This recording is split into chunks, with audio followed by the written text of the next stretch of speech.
Okay, my name is Rich Bordner. I'm the head coach of Capo Valley Wrestling, and we're going to be hosting Mike Krause in a clinic in October 17th through 19th. And so I thought it'd be a great idea to interview Coach Mike so you guys get a little preview of what he's about and hopefully be enticed to attend the clinic. So Mike, how you doing? How's your summer been? I'm doing great. My summer went great. The usual, it was filled with camps. I do camps for a living, so I had 27 camps this summer, back to back. My voice is just getting back to normal. Still a little groggy, but it was a tough, fun summer. So you don't normally talk like this? No, I normally do. Actually, I sound pretty good. Usually, I'm more like, yeah. Well, yeah. Okay. So 27 camps and clinics through the summer. You said just the summer. June, July, and a couple weeks in August. Wow, you've been a busy guy, man. Give us some highlights. Highlights, California, 2 or 3 camps, California. I got to go to Terry Brands' camp over in Colorado. I was one of his clinicians at his 240 kid camp. If you all know Terry Brands, I don't eat food for food. I eat food for fuel. I love Terry. He's great. So he's always fun to work with, and I've got my new microphone system. I brought there out my new mic'd up Bose system, and I crushed it with that. So that was cool. I did the Irish Sharpens Iron camp with Steve Farrell. The guy puts on a huge camp. It's a fantastic deal. It's like $100 for a 4-day camp. He brings a new clinician each day. I did 3 days there with Kyle Dake, Dennis Hall, Doug Schwab. They're all there, and that was fun. It was fun doing like each session. I had about 500 kids. That was fun, But overall, I had about 4 or 5 new campers, new campsites. West Virginia, my usual staples. I did Kansas a few hundred times. Oklahoma, I did Mark Cody's camp. Mark Cody, the OU wrestling camp. So Hazel Winkle, Michael Leitner, and it's fun rubbing elbows with Kendrick Maple and Andrew Howell. Come on, man, So that's fun. So those are some highlights. Man, you've been getting around. Yeah, exactly. Yeah, totally. It's fun. It's fun to be the camp guy, and I get, like I said, rub shoulders with Kendrick Maple. I stole his ankle pick. Thanks, Kendrick. Andrew Howell. He's this. When I do camps with these guys, I always say, "Show us your best takedown. Your best takedown." And of course, I'm right now. Thank you, Kendrick. Well, that's cool. Well, other than stealing technique from some of those guys, give us a story, like a memorable story from the summer, or something that sticks out in your mind. Right, so the summer, California. I like going places. I can tell you memorable stories. This summer I did a camp with Gray Maynard. Gray's a great guy. Yeah, and, UFC fighter. Going around town with Gray Maynard, you realize he's actually famous. Is that Gray Maynard? Yeah, it's Gray Maynard. And of course, Gray says, "No, I'm not Gray Maynard." But just going to these new camps, these new places, and meeting people. I really am a people person. And I love building relationships. I can't wait to meet you face to face, Rich, and build our relationship. Right on, I love seeing kids that I see twice a year over the last 5 years, and I know them personally. And I've never actually, I'm not their coach. I'm their second voice coach. So highlights are just seeing the same kids that I've seen for the last 5 years. And and long-time campers. It's fun coaching kids and being a factor in their wrestling career. That's great. Yep. So you're quite an energetic guy, and you're a great ambassador for wrestling. So you'd be the guy to ask this question: Why wrestling? Let's say you're talking to a parent who's maybe new to wrestling, either like their kid's first year or they haven't tried wrestling before. Right. Well, why wrestling? That question is an open-ended question. Why do I coach wrestling? That's the first thing I thought. You asked me, why do I coach wrestling? I played baseball. I played golf. I'm pretty darn good. I'm an athlete. But I chose wrestling, coach wrestling, because wrestling is life. When I say it at all my camps, wrestling is life, and wrestling changes your life. Baseball is not life. You can't. And I love baseball. Those sports aren't life. Anything that happens to you in wrestling, in the practice room or in the competition room or the competition mat, is going to happen to you in life. And kids always raise their hand. I say, "Why do you wrestle?" They say, "Because it's fun." I said, "Well, it's not that fun sometimes. Believe me, Sometimes life's not that fun." So if I have a new parent, I tell them, your son or daughter should wrestle because it teaches them about life. And it's not going to be fun. It's not going to be all roses, But again, life's not roses. toughens them up. Like my two boys are over there, Andrew and Jake. They wrestled last year. They're thinking of me right now probably. They wrestled last year, and they're not gung ho. But I made them wrestle for themselves, for their confidence, for their mojo. Yeah. And I'm gonna make them do at least 2 more years. They don't. I mean, I don't care how they do, but I want them to wrestle. I want them to learn how to basically, fight and one-on-one combat, and test your heart. I said it before in an interview, wrestling will show you who you are, and it'll make you who you want to be. Yeah, that's such a great answer, because I think when parents really sit and think about it, that's what they want for their kid. They want a fun experience, yes, but the primary thing they're looking for from a sports experience, no matter what sport it is their kid becoming a better young man or young woman and gaining in character. And wrestling, better than all other sports. Of course, we're biased, but it delivers on that par excellence, right? True. I mean, I tell kids out in camps too, when you're 45 with 4 kids, a dog, and 4 guinea pigs, it's just you. It's not you and your baseball team. Wrestling's one-on-one, and then you have your wife and your family. But basically, when life goes bad and life gives you adversity, you gotta handle it. Yeah. It reminds me of something that Ohio State coach Tom Ryan said in one of his interviews recently. He said that there's going to be a time in your life when you're gonna. I mean, you said the word fight. There's going to be a time in your life when a man needs to fight in his marriage. He needs to fight at his work, and what he means is not be adversarial. He means you're going to need to struggle. You're going to need to slug through some adversity, and wrestling prepares you well for that. So that was, that's a great perspective. Absolutely. Yeah. So, who are some of your favorite wrestlers that maybe they exemplify that fighting spirit, or just favorite wrestlers to watch? Some of my favorite guys to watch. I mean, and what's really cool about what I do now is, I love Mark Ironside. Mark Ironside's a great ambassador of the sport. He was fun to watch, and him and the Kerry Colette match is epic. I'm good friends with Kerry. I think Kerry didn't win that match, but I love Kerry Colette. I love watching Kerry Colette, Mark Ironside, of course Terry and Tom Brand. Those guys, and they're my age guys. And I'm naming guys my age because back in my age, we didn't watch anybody wrestle besides we couldn't watch Kenny Monday wrestle. And that's now that thank God for YouTube and everything, so we can watch them. But I grew up just reading in magazines, Kenny Monday stuff, Andre Mescal's stuff. But I love watching nowadays. Of course, Aaron Pico's my good buddy. I like watching him wrestle. Of course, our whole high school team at DCC. I love watching our own personal guys wrestle. But I like guys that are excited for the sport. I mean, Ben Askren, I got to do a camp with him, and now we're good friends. I can't like Ben, but I mean, Ben is fun to watch because he's just so unorthodox. But yeah, I mean, it's fun to know these guys. Herbert, he's fun to watch. I love those guys. I just like listening to Jake Herbert talk. That guy could sell a manure sandwich and I'd still buy it. Yeah, we have the luxury of having Jake working out in Michigan, so he's been in our room like 5 or 6 times, and the kids are like, "Oh, it's Jake Herbert." I'm like, "No, it's not just Jake Herbert. It's a silver medalist." And of course, he brings Robat with him too, and I'm like, "It's 2 Olympians, man." Yeah. Now we're getting home like there's a couple of guys. We're like, "Don't ever a couple guys. There are a couple of Olympians." But awesome. So for those who are listening to this interview and might not know some of the names that Mike talked about, let me talk about a couple. He mentioned one epic match from it was Kerry Colette and Mike Ironside. What was that, 95 or 94? I'm not sure the date, but it was the All-Star match at Iowa. Yeah, so every year the number 1, number 2 guys in the country wrestle in each weight class in like November, December, sometime early in the season. And that particular year at one of the middleweights, Mark Ironside and Kerry Colette wrestled. Did Colette win the NCAA tournament the year before? He was a 2-time national champ. Mark was the national champ the year before. Or no. That year Mark took 3rd, and then he won it twice. Yeah. So it was sophomore year. Colette was ranked number 1. I think he did. I think he was turned national champion. Yeah. So Colette was ranked number 1 going into the match, and had pinned everybody up until that moment in the season. And Ironside was ranked number 2. In the first period. Yeah. First period? I didn't know that. He didn't make past first period. So he was a monster. And Mark Ironside ends up coming from behind and winning in the 3rd period in typical Iowa style.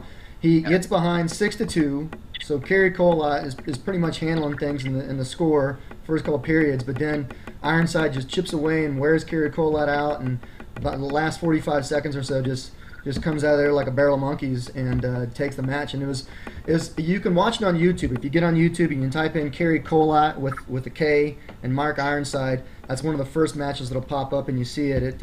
If that doesn't get your blood pumping, nothing else will, right? I mean, I'm telling you what, man, and again, I love Kerry Cole, I love Mark Ironside, but Mark stayed true to his game, and he even scored the last takedown on Kerry's rubber leg. He couldn't score the whole time, and he finally got it. It's like, stay true to your game, and the last 15 seconds, I was like, oh, no. Parents, wrestlers, coaches, if you haven't seen that match, he mentioned YouTube. Thank God for it. You can see it nowadays. Just get on that website, and you got to see it. Okay, so I should have asked this first, but I wanted to kind of hear about your summer first. Talk about your background a little bit. Your background in wrestling and in coaching. Gotcha. Background in wrestling. I'm an overachiever. I started in 9th grade. I was sitting there watching the wrestling team practice.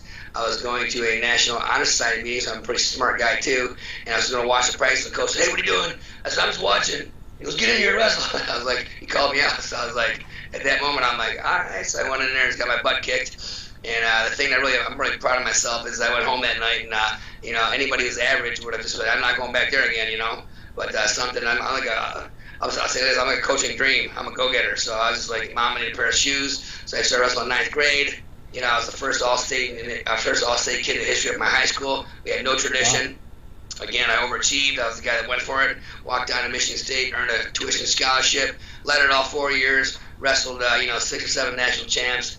Countless on me. I was in a Big Ten for crying out loud. I was over my head a little bit, but I had some good wins, and it just made me who I am. I just grinded it out. Now, what do you? I know you do clinics and whatnot currently, but what else? You coach a club. Talk about that a little bit. Yeah, I coach Team Shamrock School Wrestling. We're technically the feeder program for Detroit Catholic Central. You don't have to go to GC to be in my club. I've got a bunch of tough kids in my club, probably 80 or so. And we're just, we run a tough practice. I mean, like any room that runs tough practice, you're gonna crank out tough kids. And my philosophy on that is my program is a 5-year program. With 2 practices a week. You can't really change up your top or your bottom game too much. So every year I'll show a new top series. I'll go back, I'll cover a lot of stuff. But I focus on maybe 10 things during the season. We branch off a little here and there. So like I'm saying, it takes about 5 years to be in my club and totally spit you out. So you're actually a pretty full season, a fully dynamic wrestler. You know what I'm saying? So you're able to walk in your freshman year and compete for a state title. Cool. So let's talk about our clinic coming up in October. What's the plan there? If you're talking to some people who are thinking about coming to the clinic, why should somebody come to one of your clinics or camps? Well, my clinics are different. I mean, it's kind of weird talking about myself, but I've been to a lot of clinics. I mean, like you said, I'm high energy. I get the kids involved, and I love. There's 2 kinds of clinics. 2 kinds of people that I meet at clinics. Kids that know who I am, they know what I'm all about, they know I'm going to come in, firing stuff at them, asking who's the man, I'm the man. If the kids don't respond loud enough, we just do push-ups. When I give them push-ups, they say, thanks, coach. I take about the first half an hour, I get them all. I put them all on the same page to figure out what I'm all about. They learn all my cues, all my coaching cues, when to hustle, when not to hustle. It's an intense camp. And it's not just me being intense, the kids are intense too. At the end of the last camp in Oklahoma, I'll say like it is, I had about half the kids crying, and it's just from doing the push-ups, I get in their head I get in their head as just as much as I get in their muscles. But what to expect at our clinic is something different, something you've never had before. I'm telling you, we're going to go over Burroughs double, the latest and greatest techniques, Burroughs doubles, pico snaps, things that are working right now. I mean, you know as well as I do, wrestling evolves every 3 years, and I get the luxury of touring the nation and seeing what's in the now. So I mean, we're gonna do little funk rolls. We're gonna do things that work today. Chop defense, simple things that I picked up that some people just say, "Where'd you learn that?" And I'm like, "Where have you been?" So it's gonna be the latest greatest techniques. But moreover, my clinics are all about the kids becoming better leaders. Who's the leader? Raise your hand. I'm a leader. Let's go pick it up. I've had moms and dads say, "I never knew my son would yell that loud." And I'm like, "Well, there you go. What's up?" Yeah, you've got a really unique style of coaching, whether it's your team or at a clinic, and it's really hard to reproduce. So based on that alone, parents, coaches, I recommend sending your kids to this clinic just because it's going to be a unique experience with a guy that not many of us here in California have had the privilege of being exposed to. So It's great stuff. And people have me pegged as this youth coach, which I do. I do coach a youth club, and I just did the Iron Sharpens Iron with about 300 high school kids. And I mean, like I said, my technique is, it's technique, and I've got great technique, big deal. But with high school kids too, once they pick up what I'm laying down and they get involved and have a little fun with the practice, I've had kids that just become better leaders that day. Right. Yeah, I'm glad you mentioned that. I'm glad you mentioned that because I do want to mention that this is for youth and high school both, right? So we're going to be kids from both age groups are going to get something out of this camp. So just because you're 9 to 12 doesn't mean you're not invited to this. You are, and it's going to be worth your while. And people ask me, how old is my kid to be? I mean, your kids. My big thing is, how old are you? And the kid's like, old enough. How old are you? Old enough. Pardon me. If you're old enough to be there, you're old enough to want to get better, you can come to this clinic. If you ask me questions like, when have we done? You go sit down. I don't need that. You know what I'm saying? You got to want to be there. You got to have a good attitude. You got to want to get better. I don't care how good you are. Yeah, you're right. Good point. Good point. All right, so we're just about done here. Got just a couple more questions to ask you. Best advice to wrestlers that you can ever give? Best advice as a guy wrestling? Yeah. My best advice is, obviously in high school there's only one goal, state champion. That's it, one goal. Your goal is not to have 40 wins. Your goal is not to be on varsity. It's not to make it to state. My goal is to just go for it. Do everything you have in your power to go for it. Odds are you're not going to be a state champ. But you know what? The goal is to go for it and to go for a state champ. So if you do or don't make your goal, you're going to learn from the fact that you went for it. I wasn't a state champ in high school. I faltered in the semis, but I know exactly what I did wrong, and I learned from it. So if you just go for it, you're the man. Right. Now, what about best to parents? Best advice to whether they've been in wrestling for a while or not? Yeah, you and I have seen parents left and right, and I always say this. I don't want to step on any father-son bonds. I don't want to step on any mother-son or mother-daughter bond. I don't want to step on your parental bond. But hey, at practice, make it fun, especially in the youth level. If you're sitting there coaching your kid during practice, stop coaching your kid during practice. Odds are you're probably different and your kid probably loves it, but I haven't seen hardly any kids that really like their dad going, hey, keep your head up, Johnny. Don't you think, he's got to keep his head up? It's a marathon, not a sprint. Get off his back, man. I tell my parents, I don't want any eye contact with your kid in practice. And I always see kids looking, don't look at your dad. He's fine. He still loves you. But again, you know what I'm saying? Don't coach him during practice. You got to find that. You got to draw that line, I guess, as dad and coach. If you are coaching him, and it's tough to say because Brett Favre, he thanks his dad to the day he died for being super duper tough on him. So I don't know the formula, but I know that coaching during practice isn't usually healthy, and there's a time to cut the cord. And again, I don't know the formula. I just have seen so many kids get upset when their dads are coaching during practice and just be a little overbearing. And again, everything's different. But and even outside of practice too, that reminds me of an article I read. Actually, I've read it a couple times. I've seen it around the web here and there. And in the article, it references a study that was done of college athletes. So these are athletes that are accomplished. They've they're not just the Johnny-come-latelys in their sport. And they asked them what was the best, worst moments growing up as a youth in your sport, and the overwhelming number one answer, or the worst moment, was the ride home from a competition or a practice. It's like kind of like a critique session, and that's the point of the article is that's really not the time to have some sort of critique session. It burns the kids out. So yeah. In fact, I heard that too. And my sons don't wrestle, but they play baseball, and I used that. On the way home from baseball, I just didn't even talk about the game. I pulled the old, hey, let's get some Dairy Queen, the Dairy Queen, the classic Dairy Queen. All right, let's go. So didn't even talk about the game. I gave you a great game. How about Dairy Queen? Yeah, I think I get it. But again, there's no formula. But some parents don't get it, man. Yeah. I'm kind of glad you said that, because while there isn't a formula, this is something that I've heard a lot in the last couple of years. It seems to be a common concern amongst coaches. So. I talked to Kale. Kale said his dad and him had a great relationship. Fun, easygoing. I always tell the dads too, hey, lay off him. Don't you think he wants to win too? He doesn't want to hear you yelling at him. I've actually videoed some of my dads yelling at their kids. I said, you're not really yelling for him. You're yelling at him, like screaming, like someone's someone stabbed me with a knife, man. Tone it down. Be more motivational. Like, you got this, buddy. Not, I can't believe it. I can't believe it. It's like, whoa, dude, relax. You know, it's like, oh my gosh. You've got a couple of videos on Flow Wrestling, really comical videos that are. Yeah, that was good. That was the them? first video that Joe Flo ever did. Joe Flo was there with Martin, and I said, "This is this video about crazy dads, crazy coaches." I mean, that was classic. Yeah, it's something like "Don't Be That Coach" or something like that. I forget the name, but it was pretty funny. Yeah, mine was titled "Food for Thought." Because again, I want to make it look like I don't know the answer, but just think about this, because this is some things I see that are wrong. I got at the end, I yelled at the kid, I go, "All week long, Johnny, all week long you work for this. You let me down, you let your grandpa down." And I see the close to the kid's face.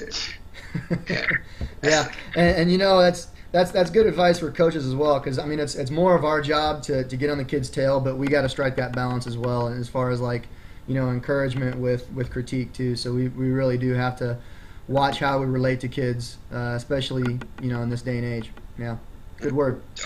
Well, Mike, anything else you got in terms of things you want the parents and the coaches and the kids to know before we go?